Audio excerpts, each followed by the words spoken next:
Te filmezi pe tine un pic? Da, nu e rău.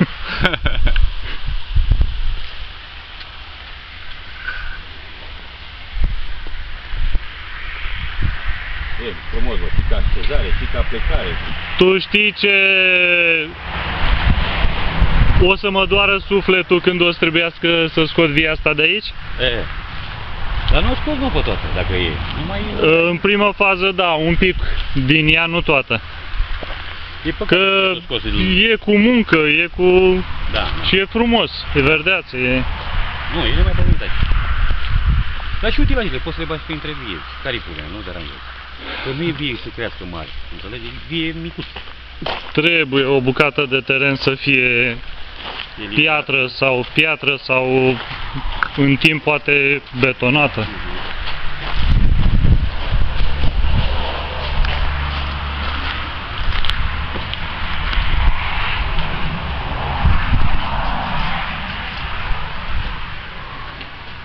Uite așa o să am și o amintire. Îmi faci și mie. Punem pe internet și îți trimit, da. Îmi faci pe internet. Uite, bă, mi-am și uite ce vilă aveam.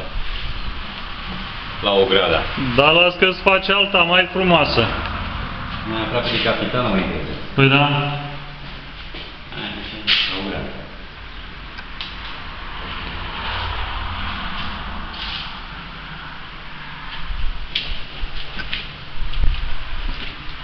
Rămâne amintire, mă. Ți-am zis, ne uităm și aici? Da, da. Nu dăm peste doamna, nu?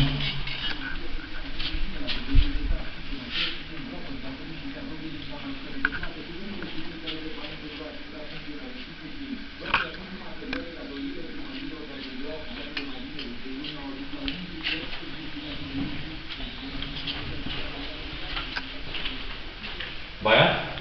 Hai și la baie. Facem un duș scurt așa.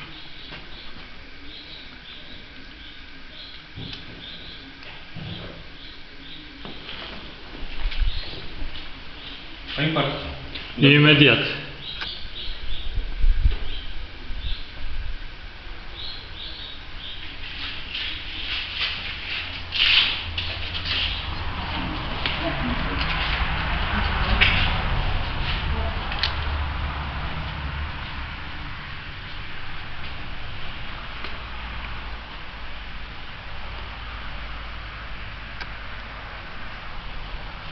Eu n-ai luat nimic, nici mobil n-ai luat, e două dacă... Dacă construiești acolo altceva, nu o să-ți trebuiască. Sau vrei să cumperi gata făcut?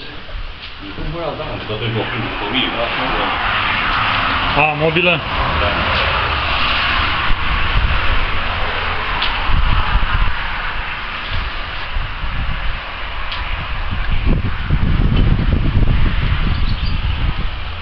Dar știi ce o să-mi iau eu după ce termin lucrarea? Construcție. Parești. De fier. Nu e ai mei, e al un cumnatul. Da. Deci, când e un anunț,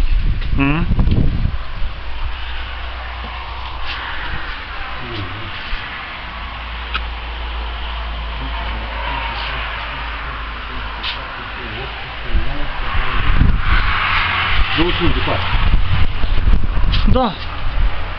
nu e ai mei, dacă era ai mei,